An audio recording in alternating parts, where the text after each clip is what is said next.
Le ministre des Hydrocarbures de la République du Congo, Bruno Jean-Richard Itoa, a annoncé la création d'un office national du gaz en marge du premier forum Congo Énergie et Investissement qui a eu lieu du 24 au 26 mars 2025 à Kintélé.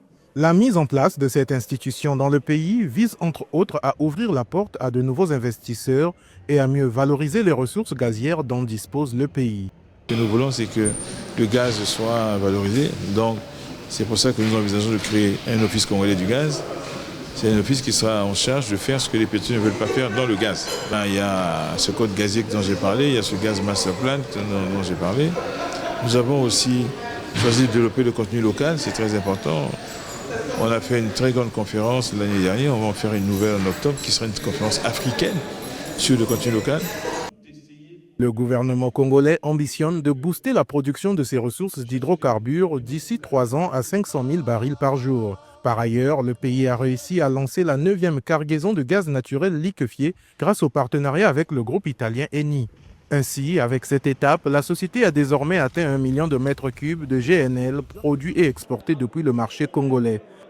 Nous pensons que c'est une ambition réaliste que nous pouvons accompagner du point de vue de la logistique. Vous savez, pour développer les champs pétroliers ou les champs miniers dans un continent aussi vaste que l'Afrique, il y a des défis logistiques. C'est là où un groupe comme AGL intervient. En investissant massivement en Afrique, on a presque 600 millions d'euros d'investissement par an. Nous avons une riche expérience en Afrique dans le domaine du pétrole, au Sénégal, en Afrique de l'Est, au Congo, où on a une équipe fortement mobilisée. Nous allons intensifier nos investissements dans le cadre des équipements, des bases logistiques, mais surtout dans le cadre humain.